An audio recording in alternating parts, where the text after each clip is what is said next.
डोमन कुमार माथुर भैया के लिए वो मैसेज किए हैं कि भैया सरकार अखबार में ये आंकड़ा दिखाती है कि लाल कार्ड और पीले कार्ड की संख्या इतनी बढ़ गई, तो क्या आपके अनुसार ये क्या होता है कि लाल कार्ड और पीले कार्ड की आंकड़ा यदि बढ़ती है तो क्या यह विकास माना जाए, या आप क्या समझते हैं? आपके लिए प्रश्न।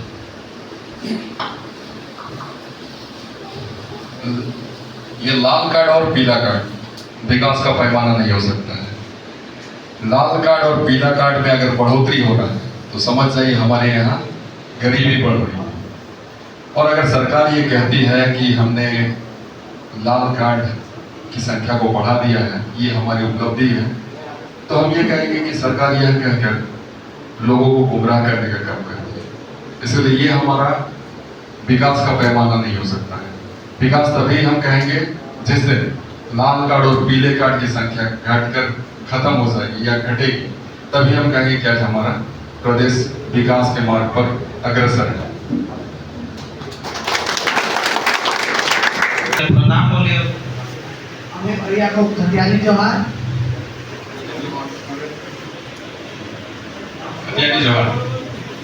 अमित भैया, हम ये जानना चाहते हैं कि जो सोनारपुर में जिंदल प्रकरण हुआ था, वो प्रकरण क्या था, थोड़ा विस्तार में बताएं।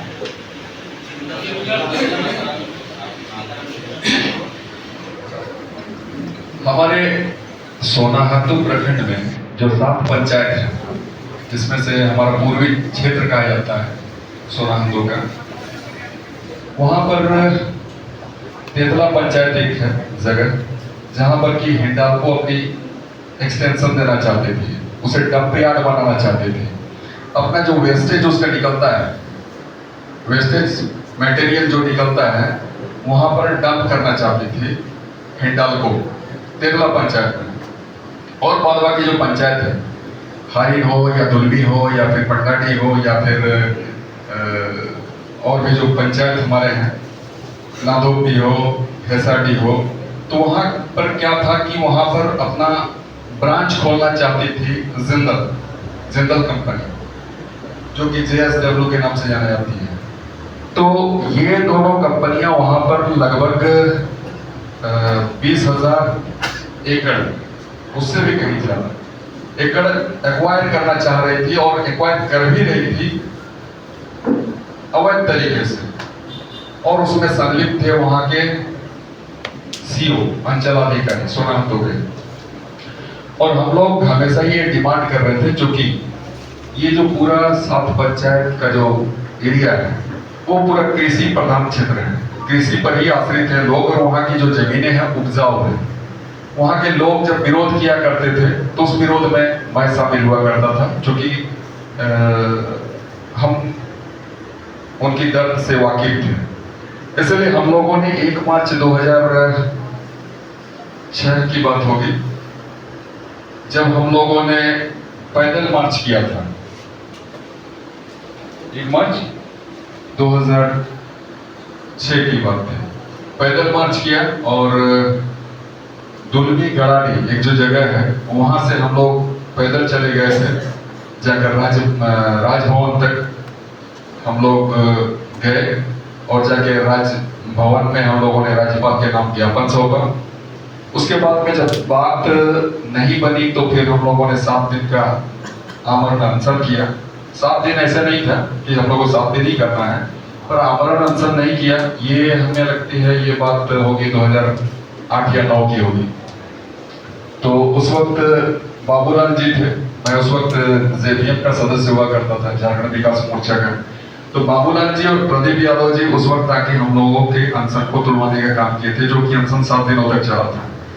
ये चूंकि इतना बड़ा मामला था कि हम लोग अपने आप को विराम नहीं दे सकते थे, हम लोग चुपचाप नहीं रह सकते थे, क्योंकि हर एक लोगों की जमीनें छीनी जा रही थी जबरदस्ती। अगर आपकी जमीन है, आपके बगल की, आप अगर नहीं चाहते हैं, तो आपके चारों ओर की जो जमीनें होंगी, उन चारों ओर की जमीनों को ले लिया जा रहा था, आपको देना मजबूरी होता।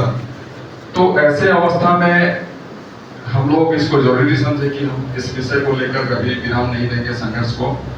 और नतीजा हुआ बहुत सारे बातें आई, बहुत सारे उद्योग घरानों से हमें धमकियां दी गई, प्रलोभन दिया गया, बड़े बड़े उस वक्त बहुत बड़ी रकम हमें देने की पेशकश की गई।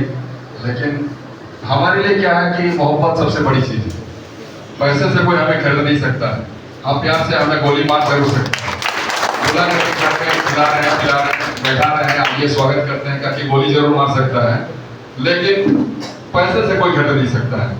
तो ये हमारी औकात है और इस औकात को हम बरकरार रखना चाहते हैं कि हमें प्यार से खरीदा जाएगा, पैसे से नहीं। तो नतीजा ये हुआ, नतीजा काफी सार्थक हुआ और हम समझते हैं आप सबों का शुभकामना था, प्यार था, जिसके कारण हम फख्र महसूस करते हैं कि जिंदल और हिंडाल्को जैसी बड़ी कंपनी आज सोनाहातू वासियों के डर से वहां पर स्थापित नहीं कर पाई और ये काफी सुखद समाचार है हम सबों के लिए। अभी भी ये बहुत खुशी महसूस करते हैं हम अपने आप में जब कभी हम अकेला होते हैं कि हम लोगों ने इतनी बड़ी लड़ाई को लड़ी और जिंदल जैसे कंपनियों को, हिंडाल्को जैसी कंपनियों को हम लोगों ने पीछे भागने पर मजबूर कर दिया। भैया लेकिन इसमें तो हमारे लिए ये दुख की बात है कि इतने बड़े कंपनियां हमारे राज्य में नहीं आ रही है, तो ये हमारी अर्थव्यवस्था के लिए बुरी बात है। तो हम आप किस प्रकार से इसका विरोध करें? निश्चित तौर पर विरोध बनता है, लेकिन आपका कहना भी जायज है कि हमें नौकरी की आवश्यकता है, बड़ी कंपनियां एस्टेब्लिश करनी चाहिए। हम इसके विरोधी नहीं है कि वो एस्टेब्लिश नहीं करे, स्थापित नहीं करे, लेकिन बंजर जमीनों पर आप बनाने का काम करें ना। कोई जरूरी है कि आपको कंपनी बनानी है तो उपजाऊ जमीन को ही आप चूज करें। खेती से बड़ा कोई उद्योग नहीं हो सकता है, तो इसलिए खेती वाली जमीन को आप खेती के लायक छोड़ें। जो बंजर जमीन है, हमारे झारखंड में बहुत बड़ा भूभाग है जो कि बंजर है, वो ऐसी बंजर वाली जमीनों में आप कंपनी बिठाएं। अब कंपनी बिठाने में तो आपको रूम नहीं बनाने पड़ते हैं, मशीनें लगानी पड़ती है, वहां तो कोई आपको फसल लगाने नहीं पड़ते हैं। तो इसलिए झारखंड का ऐसा बहुत भूभाग है जहां पर कि आप कंपनी लगा सकते हैं। तो कंपनियों के लिए सरकार के द्वारा जो जमीनें दी जानी चाहिए, आवंटित की जानी चाहिए, वो बंजर जमीन होना चाहिए, ना कि कृषि योग्य जमीन होनी चाहिए। धन्यवाद। धन्यवाद। आज झारखंड अलग हुए 24 साल हो गए, लेकिन आज तक स्थानीय नीति और नियोजन नीति नहीं बनने का मूल कारण क्या है? यहाँ के जो लीडर हैं, जिन्हें भी मौका मिला सत्ता के शिखर पर बैठने का, उन लोगों ने हमारी प्रतियोगिता परीक्षा की प्रतियोगिता जो परीक्षा है उसको एक बाजार बनाने का काम किया। अगर वो स्थानीय नीति और नियोजन नीति बना देते तो फिर क्या होता? उनके लिए जो रुपये पैसे अर्जित करने का एक जो माध्यम है वो नहीं बन पाता। आज क्या है कि स्थानीय नीति और नियोजन नीति अगर बन जाएगी तो हमारे यहाँ के स्थानीय बच्चे ही आएंगे, कोई आउटसाइडर नहीं आएंगे। और अभी जो आउटसाइडर आ रहे हैं तो इनसे मोटी रकम वसूली जाती है और हमारे यहाँ के स्थानीय बच्चों के पास में कोई 25 लाख 30 लाख रुपये नहीं कि वो दे सकते हैं। तो इसमें क्या है, तो नेताओं का जो पॉकेट जो भरता है, उनका जो बैग भरता है, जो बैंक बैलेंस बढ़ता है, वो स्थानीय नीति और नियोजन नीति के बन जाने से नहीं बढ़ता। वो लोग की कमाई नहीं होती और इसीलिए शायद इन लोगों ने आज तक स्थानीय नीति को नहीं बनाया, नियोजन नीति को नहीं बनाया। अब देखते होंगे इसमें उनके भी स्वार्थ सदते हैं। बहुत सारे लीडर हैं, अपने भाई को डीएसपी बना दिए, अपने भाई को वीडियो बना दिए हैं, सीओ बना दिए हैं, आप सबों के समक्ष हैं। तो इसीलिए आज कहीं ना कहीं स्थानीय नीति और नियोजन नीति जो खतियान आधारित होना चाहिए था, उससे हम वंचित हैं। नहीं तो हमारे हर एक घरों में हमारे युवा और युवती अब तक रोजगार करते हुए नजर आते हैं, लेकिन आज हम लोग बेरोजगार हैं, रोजगार से वंचित हैं।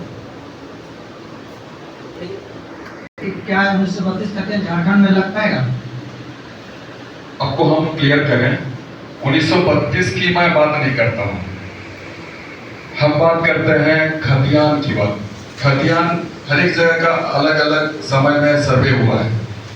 कहीं पर 1932 से पहले हुआ है, कहीं 1932 के बाद हुआ है।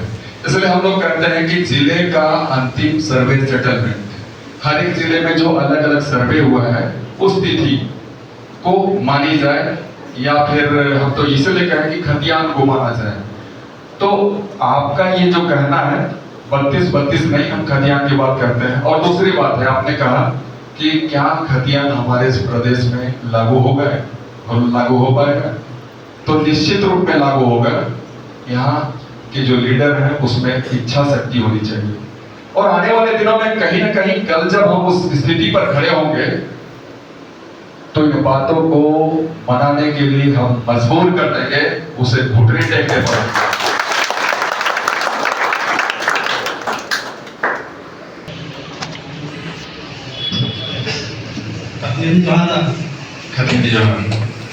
यहाँ गुंडू में एक समस्या है। जैसे हम लोग जितना भी बच्चा लोग हैं, हम लोग सब लाइब्रेरी जाते हैं, तो महीना में हम लोग को 600-700 रुपया देना पड़ता है।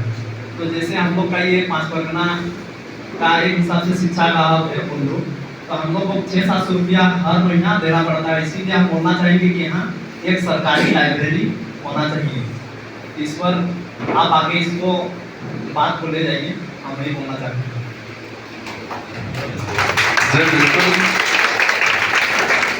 ये तकलीफ देह है कि पढ़ने के जगह का चुनाव करने के लिए हम जैसे मध्यम गरीब वर्ग के लोगों को 700-800 रुपये अदा करने पड़ते हैं। तो हम तो यही चाहेंगे कि बुंडो ही नहीं, ये तो अनुमंडल है, हर एक प्रखंड में प्रखंड का जो अपना कैंपस है, उस कैंपस में एक बेहतर लाइब्रेरी होना चाहिए। और एडवांस लाइब्रेरी, हम जो कहते हैं ई लाइब्रेरी, ठीक है, तो वो होनी चाहिए। किताबों के साथ साथ हम जो अत्याधुनिक हम कंप्यूटराइज लाइब्रेरी देखते हैं वो होना चाहिए। क्योंकि आपको बताएं कि हमारी सरकार जो भी अब तक बनती रही है, कभी शिक्षा के क्षेत्र में अपने आप को आगे नहीं लाई है। दूसरे योजनाओं की पूर्ति में व्यस्त होती है, जहां से अधिक हम उगा ही कर सकते हैं। लेकिन जो शिक्षा की व्यवस्था हमारे यहाँ होनी चाहिए वो देखने को नहीं मिलती है। हम आपको बात कर रहे हैं, ये तो लाइब्रेरी की आप बात कर रहे हैं, लेकिन हम जहाँ से जिस स्कूल से पढ़कर निकलते हैं, आप उन स्कूलों की व्यवस्था को आप देख लें, किस तरीके से हमारी वहाँ की व्यवस्था है। 1 से 5 या 1 से 6, 1 से 8 तक की अगर हमारे कक्षाएं हैं स्कूलों में, तो 1 टीचर या 2 टीचर से स्कूलों को संचालित किया जा रहा है। ये कितनी तकलीफ देह है आप समझ सकते होंगे। और वो जो हमारे 2 शिक्षक हैं, वो MDM जो हमारे मिड डे मील है, उसके लिए वो परेशान होते हैं कि हम कैसे बच्चों को MDM प्रोवाइड करें। तो हमारी पढ़ाई की व्यवस्था और उसका स्तर क्या हो सकता है, आप चूंकि सरकारी स्कूल से आप गुजर चुके हैं तो आप समझ सकते हैं। तो हमारी स्कूल की व्यवस्था सुदृढ़ होनी चाहिए, और हमारे हर एक प्रखंड में एक लाइब्रेरी होना चाहिए, बेहतर लाइब्रेरी होना चाहिए, ताकि हमारे जो बच्चे हैं वो बेहतर तरीके से पढ़ पाएं।